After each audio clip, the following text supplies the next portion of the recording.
Hello everyone, reborn rookie episode 4కి welcome. Last episode ఎండింగ్లో chairman 3 million slash ఫండ్ని recover చేసి గుల్తో కలిసి చాయిసంగ్ కంపెనీని మళ్ళీ తిరిగి సొంతం చేసుకోవాలి అని చెప్పి డిసైడ్ అవుతాడు. కానీ గుల్ మాత్రం ఇంకా చైర్మన్ని పూర్తిగా నమ్మదు. చైర్మన్ సాంగ్ దగ్గర నుంచి తీసుకున్న crypto ID card and password గుల్కి ఇస్తాడు. కానీ గుల్, నువ్వు నాతో చాలా కంఫర్టబుల్గా బిహేవ్ చేస్తున్నావు, అయినా ఇంకా నేను నిన్ను పూర్తిగా నమ్మలేదు, నేను ఇంకా నీ మీద ఎప్పుడు ఒక కన్ను పెట్టి ఉంటాను అని చెప్పి అక్కడి నుంచి వెళ్ళిపోతుంది. ఇటు పక్క శాంగ్కి ఒక షాకింగ్ న్యూస్ తెలుస్తుంది. సాంగ్ ఇచ్చిన క్రిప్టో ఐడి డీటెయిల్స్ అన్ని ఫేక్ అని చెప్పి అర్థమవుతుంది. తను మోసపోయాను అని తెలుసుకొని వెంటనే సాంగ్ని వెతకడం స్టార్ట్ చేయాలి అని చెప్పి ఆర్డర్స్ ఇస్తాడు. నెక్స్ట్ డే ఆఫీస్లో ఎంప్లాయీస్ అందరూ గుల్ జున్ గురించి మాట్లాడుకుంటూ ఉంటారు. నిన్న ఇద్దరు ఆఫీస్కి రాకుండా కనిపించకుండా వెళ్ళిపోయారు, సో వాళ్ళని జాబ్ నుంచి తీసేయాలి అని చెప్పి కొంతమంది అంటారు. అదే టైంలో మేనేజర్ అక్కడికి వచ్చి అందరి వర్క్ ని మెంచుకుంటూ ఈరోజు టీమ్ డిన్నర్ నా ట్రీట్ అని చెప్పి అనౌన్స్ చేస్తాడు. తర్వాత జున్ గురించి అడిగి నైట్ డిన్నర్ కి ఆ కొత్త ఇంటర్ని కూడా తీసుకురండి అని చెప్పి చెప్తాడు. ఇటు పక్క చైర్మన్ ఇంట్లో రిలాక్స్ అవుతూ శాంగ్ ఇప్పుడు ఎంత కోపంలో ఉంటాడో అని చెప్పి ఆలోచించి నవ్వుకుంటూ ఉంటాడు. అప్పుడే బాస్ నుంచి కాల్ వచ్చి టీమ్ డిన్నర్ కి కంపల్సరీగా రావాలి అని చెప్పి చెప్తాడు. నైట్ టీమ్ డిన్నర్ స్టార్ట్ అవుతుంది. అందరూ క్యాజువల్ గా మాట్లాడుకుంటూ ఎంజాయ్ చేస్తూ ఉంటారు. గుల్ అందరికి డ్రింక్స్ ప్రిపేర్ చేస్తూ ఉంటుంది. చైర్మన్ అది చూసి చైర్మన్ డాక్టర్ అయి ఉండి ఇలా డ్రింక్స్ సర్వ్ చేయడం ఏంటి అని చెప్పి తన మనసులో అనుకుంటాడు. మేనేజర్ తన గ్లాస్ ఎంటీ అయిందని చెప్పి గుల్ ని మళ్ళీ ఫిల్ చేయమని చెప్పి అడుగుతాడు.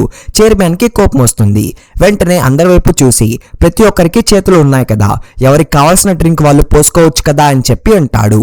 డిన్నర్ కొంచెం బోరింగ్ గా నడుస్తుందని చెప్పి ఫీల్ అయ్యి చైర్మన్ అట్మాస్ఫియర్ మార్చడానికి ఒక ఐడియా ఇస్తాడు. ఒక డ్రింకింగ్ గేమ్ ఆడదామా, గెలిచిన వాళ్ళు ఒక విష్ అడగచ్చు, అందరూ ఆ విష్ ని యాక్సెప్ట్ చేయాలి అని చెప్పి ఛాలెంజ్ చేస్తాడు. మేనేజర్ వెంటనే యాక్సెప్ట్ చేసి నేను కానీ గెలిస్తే టీమ్ 3 అందరూ నా మాట వినాలి ఇంకెప్పుడు అని చెప్పి అంటాడు. చైర్మన్ స్మైల్ చేస్తూ నేను కానీ గెలిస్తే ఈరోజు తర్వాత ఇంకెప్పుడు ఆఫీస్లో మళ్ళీ టీమ్ డిన్నర్ అనే కాన్సెప్ట్ ఉండకూడదు అని చెప్పి తన కండిషన్ చెప్తాడు. అందరూ మేనేజర్ నే సపోర్ట్ చేస్తూ ఉంటారు. కొత్త ఇంటర్న్ గెలవడం ఇంపాసిబుల్ అని చెప్పి అనుకుంటారు. కానీ గేమ్ స్టార్ట్ అయ్యాక సిచ్యువేషన్ కంప్లీట్ గా మారిపోతుంది. డ్రింకింగ్ గేమ్ స్టార్ట్ అయ్యాక అందరూ మేనేజర్ గెలుస్తాడు అని చెప్పి అనుకుంటారు. కానీ అందరూ ఎక్స్పెక్టేషన్స్ ని రివర్స్ చేస్తూ చైర్మన్ ఈజీగా గేమ్ ని గెలిచేస్తాడు. అందరూ సర్ప్రైజ్ అయిపోతారు. చైర్మన్ వెంటనే తన కండిషన్ గుర్తు చేస్తూ ఇంకా ఈ రోజు నుంచి ఆఫీస్లో టీమ్ డిన్నర్ అనే కాన్సెప్టే ఉండకూడదు అని చెప్పి చెప్తాడు. ఇది విని ఎంప్లాయీస్ అందరూ లోపల చాలా హ్యాపీ ఫీల్ అవుతారు. చైర్మన్ గట్స్ ని చూసి అందరూ ఇంప్రెస్ అవుతారు. డిన్నర్ కంప్లీట్ అయ్యాక మిస్టర్ పార్క్ ఫుల్ గా డ్రింక్ చేసి నడవలేని సిచ్యువేషన్ లో ఉంటాడు. అందరూ వెళ్ళిపోదామని చెప్పి అనుకుంటూ ఉంటే గుల్ ఇలా వదిలేసి వెళ్ళడం కరెక్ట్ కాదు అని చెప్పి అంటుంది. అందుకే చైర్మన్ మిస్టర్ పార్క్ ని తన ఇంటికి తీసుకుని వెళ్తాడు. Next day morning mister park లేచి ఆ లగ్జరీ హౌస్ ని చూసి ఫుల్ షాక్ అయిపోతాడు. నీ శాలరీకి ఇలాంటి ఇల్లు ఎలా మెయింటైన్ చేస్తున్నావు, ఫ్యూచర్ కోసం సేవ్ చేయాలి కదా అని చెప్పి చెప్తాడు. చైర్మన్ నవ్వుతూ ఇల్లు రెంట్ కాదు నాదే అని చెప్పి అంటాడు. మిస్టర్ పార్క్ నమ్మలేకపోతాడు. ఇంకా చైర్మన్ ఒక అబద్ధం చెప్తాడు. నేను చైర్మన్ ఫ్యామిలీలో యంగెస్ట్ సన్ని, కొన్ని పర్సనల్ రీజన్స్ వల్ల బయట కనిపించకుండా సైలెంట్ గా ఉంటున్నాను అని చెప్పి కన్విన్స్ చేస్తాడు. తర్వాత తన ఒరిజినల్ ప్లాన్ చెప్తూ నా బ్రదర్ సిస్టర్ ని కంపెనీ నుంచి రిమూవ్ చేసి నేనే చైర్మన్ అవ్వాలని చెప్పి అనుకుంటున్నా, నాకు హెల్ప్ చేస్తావా అని చెప్పి అడుగుతాడు. మిస్టర్ పార్క్ మొదట డౌట్ పడినా చైర్మన్ లైఫ్ స్టైల్ ని చూసి ఫైనల్ గా ఒప్పుకుంటాడు. ఆ తర్వాత ఇద్దరు కలిసి ఆఫీస్ కి బయలుదేరుతారు. కార్ ని మిస్టర్ పార్క్ డ్రైవ్ చేస్తాడు. ఆఫీస్ దగ్గరికి వెళ్ళగానే గుల్ వాళ్ళని చూసి చైర్మన్ ని పనిచేసి మిస్టర్ పార్క్ తో డ్రైవ్ ఎందుకు చేయించావు అని చెప్పి అడుగుతుంది. తర్వాత మిస్టర్ పార్క్ తో మాట్లాడుతుంది. మిస్టర్ పార్క్ చైర్మన్ గురించి నిజం చెప్పొతూ ఉంటే చైర్మన్ వెంటనే టాపిక్ మార్చేసి ఈ విషయం ఎవరికి చెప్పకూడదు అని చెప్పి వార్నింగ్ ఇస్తాడు. కంపెనీ లోపలికి వెళ్ళగానే అక్కడ పోలీస్ డిటెక్టివ్స్ ఉంటారు. వాళ్ళందరూ ఎగ్జిక్యూటివ్ సాంగ్ ని వెతుక్కుంటూ ఉంటారు. పోలీస్ వాళ్ళు శాంగ్ ని క్వశ్చన్ చేస్తారు సాంగ్ ఎక్కడున్నాడు అని చెప్పి. శాంగ్ మాత్రం అతను రిజైన్ చేసి వెళ్ళిపోయాడు. దాని తర్వాత నాకేం తెలియదు అని చెప్పి తప్పించుకుంటాడు. అదే రోజు బోర్డ్ మీటింగ్ లో కూడా సాంగ్ మిస్సింగ్ కేసు గురించి డిస్కషన్ జరుగుతుంది. శాంగ్ అదే ఆన్సర్ రిపీట్ చేస్తాడు. తర్వాత ఇన్షాన్ పోర్ట్ ప్రాజెక్ట్ ప్రాసెస్ గురించి అడిగితే ఇంకా 1 సంవత్సరం టైం ఇవ్వండి, రిజల్ట్స్ చూపిస్తాను అని చెప్పి చెప్తాడు. వెంటనే గాంగ్ తన ప్రాజెక్ట్ గురించి అప్డేట్ ఇస్తుంది. జిఎఫ్ సొల్యూషన్ ప్రాజెక్ట్ కంప్లీట్ అయింది, నాకు కొత్త ఇన్వెస్టర్ సపోర్ట్ కూడా దొరికింది అని చెప్పగానే శాంగ్ కి డౌట్ వస్తుంది. నీ దగ్గర అంత ఇన్వెస్ట్మెంట్ చేయడానికి డబ్బు ఎలా వచ్చింది అని చెప్పి అడుగుతాడు. మీటింగ్ అయ్యాక శాంగ్ గాంగ్ మధ్య ఆర్గ్యుమెంట్ స్టార్ట్ అవుతుంది. శాంగ్ నీ ఫారెన్ కంపెనీ ద్వారా నీ స్లాష్ ఫండ్ ని యూజ్ చేస్తున్నావు అని చెప్పి నాకు తెలిసిపోయింది అని చెప్పి చెప్తాడు. దానికి గాంగ్ కూడా నాకు కూడా నీ స్లాష్ ఫండ్ గురించి మొత్తం తెలుసు కాబట్టి ఎక్కువ మాట్లాడకు అని చెప్పి వార్నింగ్ ఇస్తాడు. కనిపిస్తుంది. ఇదంతా దూరం నుంచి చైర్మన్ గుల్ అబ్జర్వ్ చేస్తూ ఉంటారు. చైర్మన్ స్మైల్ చేస్తూ మన ప్లాన్ వర్క్ అవుతుంది, వీళ్ళిద్దరి మధ్య గొడవ ఇంకా పెంచాలి అని చెప్పి గుల్కి చెప్తాడు. శాంగ్ గాంగ్ మధ్య గొడవ స్టార్ట్ అయింది చూసి చైర్మన్ ప్లాన్ కరెక్ట్ గా డైరెక్షన్ లో వెళ్తుంది అని చెప్పి అర్థం చేసుకుంటాడు. అదే టైంలో గుల్ ఒక ఆర్టికల్ చూపిస్తుంది. ఇంచాన్ పోర్ట్ ప్రాజెక్ట్ లో తాహా గ్రూప్ కూడా పార్ట్నర్ గా జాయిన్ అయింది అని చెప్పి దాంట్లో ఉంటుంది. ఆ న్యూస్ చూడగానే చైర్మన్ ఫేస్ సీరియస్ గా అయిపోతుంది. ఎందుకంటే తాహా గ్రూప్ ఓనర్ ఎవరో కాదు, జే సాంగ్. మరోవైపు శాంగ్ ఆఫీస్ లో చాలా కోపంగా ఉంటాడు. తన వైఫ్ సాంగ్ గురించి అడుగుతుంటే నాకు ఆ సాంగ్ దొరికితే వాడికి ఉంటుంది అని చెప్పి అంటాడు. చైర్మన్ మాత్రం మిస్టర్ పార్క్ తో కలిసి ఆ ప్రాజెక్ట్ డీటెయిల్స్ అన్ని అనలైజ్ చేస్తాడు. తాహా గ్రూప్ లో ఇందులో జాయిన్ అయితే మాక్సిమం ప్రాఫిట్ వాళ్ళకే వెళ్తుంది, నా కొడుకుని యూజ్ చేసుకుంటున్నారు కానీ అది వారికి అర్థం కావడం లేదు అని చెప్పి బాధపడతాడు. అప్పుడే చైర్మన్ కి గుల్ ప్రిపేర్ చేసిన పోర్ట్ ప్రాజెక్ట్ ఫైల్ గుర్తు వస్తుంది. వెంటనే ఆ ఫైల్ ని ఓపెన్ చేసి కంప్లీట్ గా చెక్ చేస్తాడు. ఆ ప్రాజెక్ట్ చూసి చైర్మన్ జెన్యూన్ గా ఇంప్రెస్ అయ్యి నువ్వు ప్రిపేర్ చేసిన ప్రపోజల్ చాలా బాగుందని చెప్పి గుల్ ని ఫస్ట్ టైం మెచ్చుకుంటాడు. చైర్మన్ కాంప్లిమెంట్ ఇవ్వడంతో గుల్ కన్ఫ్యూజ్ అయిపోతుంది. నిజంగా నన్ను మెచ్చుకున్నావా లేకపోతే నా మీద సెటర్ వేసావా అని చెప్పి తన మనసులో ఆలోచిస్తుంది. కొంచెం సేపు తర్వాత చైర్మన్ కంపెనీ సిస్టమ్ లాగిన్ చేసి Gang battery project details check చేస్తాడు. అప్పుడే గాంగ్ ఒక చిన్న కంపెనీని ఎంక్వైరీ చేయడానికి ట్రై చేస్తుంది. దాని ద్వారా స్లాష్ ఫండ్ ని లీగల్ మనీగా మార్చాలని ప్లాన్ చేస్తుందని చెప్పి అర్థం చేసుకుంటాడు. వెంటనే చైర్మన్ గాంగ్ దగ్గరికి వెళ్ళి ఒక ప్రపోజల్ ఇస్తాడు. ఇంచాన్ ప్రాజెక్ట్ ని ట్రై చేయండి, రిస్క్ ఉంటుంది కానీ సక్సెస్ అయితే నెక్స్ట్ చైర్మన్ రేస్ లో మీరే స్ట్రాంగ్ క్యాండిడేట్ అవుతారు అని చెప్పి చెప్తాడు. గాంగ్ ఫస్ట్ నవ్వుతూ నువ్వు చెప్పినంత ఈజీ కాదు అని చెప్పి అంటుంది. కానీ చైర్మన్ కాన్ఫిడెన్స్ తో నాకు ఒక ఛాన్స్ ఇవ్వండి, మీ పేరు యూజ్ చేసి ప్రాజెక్ట్ ని ముందుకు తీసుకుని వెళ్తాను అని చెప్పి కన్విన్స్ చేస్తాడు. ఆఫీస్ నుంచి బయటికి వచ్చిన వెంటనే చైర్మన్ ఒక ఇంపార్టెంట్ ఫోన్ కాల్ చేస్తాడు.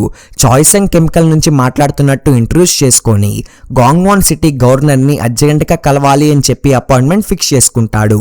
కొంచెం సేపు తర్వాత చైర్మన్ గుల్ ఇద్దరు గవర్నర్ పిఏని కలుస్తారు. చైర్మన్ ప్రాజెక్ట్ ని ఎక్స్ప్లెయిన్ చేస్తూ ఈ ప్రాజెక్ట్ కంప్లీట్ అయితే సిటీలో 1000 ఆఫ్ జాబ్స్ క్రియేట్ అవుతాయి, గవర్నర్ కూడా ఎలక్షన్స్ లో ఇది చాలా ప్లస్ పాయింట్ అవుతుంది అని చెప్పి డీటెయిల్ గా చెప్తాడు. ఆ ప్రపోజల్ ఫైల్ పిఏకి ఇచ్చి వెళ్ళిపోతాడు. చైర్మన్ మాట్లాడిన విధానం చూసి గుల్ కంప్లీట్ గా సర్ప్రైజ్ అయిపోతుంది. ఆఫీస్ లో ఇంటర్న్ గా ఉన్న ఈ అబ్బాయి ఇలా హై లెవెల్ అఫీషియల్స్ ని ఎలా హ్యాండిల్ చేస్తున్నాడు అని చెప్పి తన మనసులో డౌట్ పడుతుంది. మరోవైపు శాంగ్ వైఫ్ తన ఫాదర్ ని కలుస్తుంది. సాంగ్ గురించి శాంగ్ కి ఇంకా ఏం తెలియదు, మన ప్లాన్ సేఫ్ గా ఉంది అని చెప్పి చెప్తుంది. ఆమె ఫాదర్ మాత్రం సాంగ్ మన చేతిలో పడకపోతే నెక్స్ట్ స్టెప్ తీసుకోవాలి అని చెప్పి వార్నింగ్ ఇస్తాడు.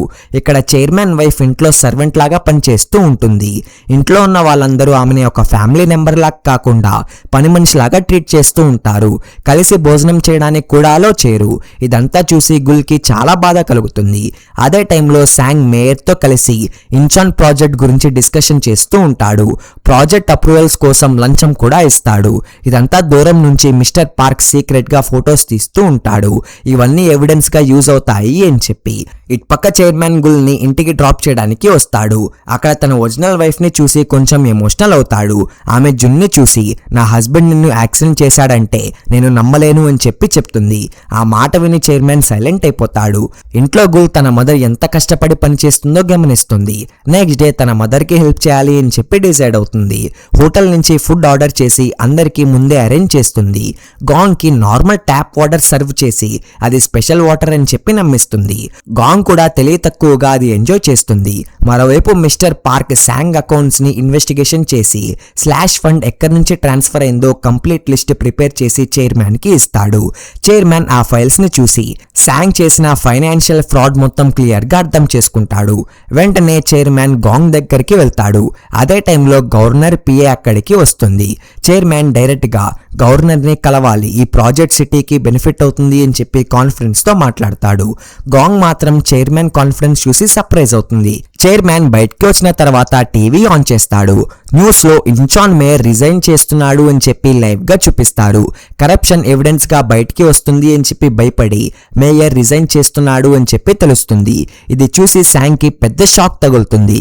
వెంటనే మేయర్ కి కాల్ చేస్తే నన్ను బ్లాక్మెయిల్ చేశారు, అందుకే రిజైన్ చేయాల్సి వచ్చింది అని చెప్పి చెప్తాడు. మీటింగ్ లో మేయర్ రిజైన్ చేయడం వల్ల శాంగ్ పోర్ట్ ప్రాజెక్ట్ కంప్లీట్ చేయడం ఇంపాసిబుల్ అని చెప్పి మెంబర్స్ డిసైడ్ అవుతారు. అదే ఛాన్స్ యూస్ చేసుకొని తీసుకొని గాంగ్ తన ప్రపోజల్ ప్రెజెంట్ చేస్తుంది. చివరికి బోర్డ్ మెంబర్స్ అందరూ గాంగ్ ప్రాజెక్ట్ కి అప్రూవ్ ఇస్తారు. శాంగ్ కోపంతో కంట్రోల్ కోల్పోతాడు, కానీ అందరి ముందు ఏం చేయలేడు. తర్వాత చైర్మన్ గుల్ ని ఒక రెస్టారెంట్ కి తీసుకుని వెళ్తాడు. అక్కడ ఒక ఫైల్ ఇచ్చి, నువ్వు శాంగ్ ఇంకా గాంగ్ పేరు మీద ట్రాన్స్ఫర్ చేసిన ల్యాండ్ మళ్ళీ నీ పేరు మీదకే వచ్చేసింది అని చెప్పి చెప్తాడు. గుల్ షాక్ అయ్యి ఇది ఎలా పాసిబుల్ అని చెప్పి అడుగుతుంది. చైర్మన్ నవ్వుతూ, నేను గాంగ్ తో పని చేస్తున్న అడ్వాంటేజ్ యూజ్ చేశాను. ఇంకా ఈ ల్యాండ్ ఫ్యూచర్ లో టూరిస్ట్ జోన్ అవబోతుంది. కొన్ని ఇయర్స్ తర్వాత దీని వాల్యూ చాలా ఎక్కువ అవుతుంది అని చెప్పి చెప్తాడు. అప్పుడే గుల్ కి చైర్మన్ ప్లానింగ్ ఎంత ముందుగా ఉందో అని చెప్పి అర్థం చేసుకుంటుంది. కొంచెం సేపు తర్వాత గుల్ సడన్ గా, నిజం చెప్పు, నువ్వు నన్ను ఇష్టపడుతున్నావా అని చెప్పి అడుగుతుంది. చైర్మన్ ఆ క్వశ్చన్ ని ఇగ్నోర్ చేసి టాపిక్ మార్చేస్తాడు. ఫుడ్ ఆర్డర్ చేసి ఒక ఇంపార్టెంట్ కాల్ మాట్లాడాలి అని చెప్పి బయటికి వెళ్ళిపోతాడు. చైర్మన్ బయటికి వెళ్ళగానే వెంటనే గుల్ మదర్ అక్కడికి వస్తుంది. ఆమె నువ్వే కదా నన్ను ఇక్కడికి డిన్నర్ కి పిలిచింది అని చెప్పి చెప్పగానే గుల్ ఫోన్ చెక్ చేసుకుంటుంది. జున్ అకౌంట్ నుంచి మెసేజ్ వచ్చి ఉంటుంది. డిన్నర్ బిల్ ఆల్రెడీ పే చేశాను, మీ అమ్మతో హ్యాపీగా టైం స్పెండ్ చేయని చెప్పి ఉంటుంది. అది చూసి గుల్ స్మైల్ చేస్తూ, ఈ అబ్బాయి అసలు ఏం ఆలోచిస్తున్నాడో ఏమీ అర్థం కావడం లేదు అని చెప్పి అనుకుంటుంది. చైర్మన్ మాత్రం దూరం నుంచి వాళ్ళిద్దరిని చూసి ఎమోషనల్ ఫీల్ అవుతాడు.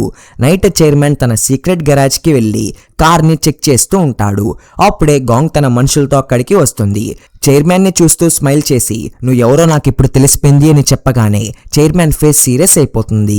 ఇక్కడితో ఎపిసోడ్ 4 కంప్లీట్ అవుతుంది.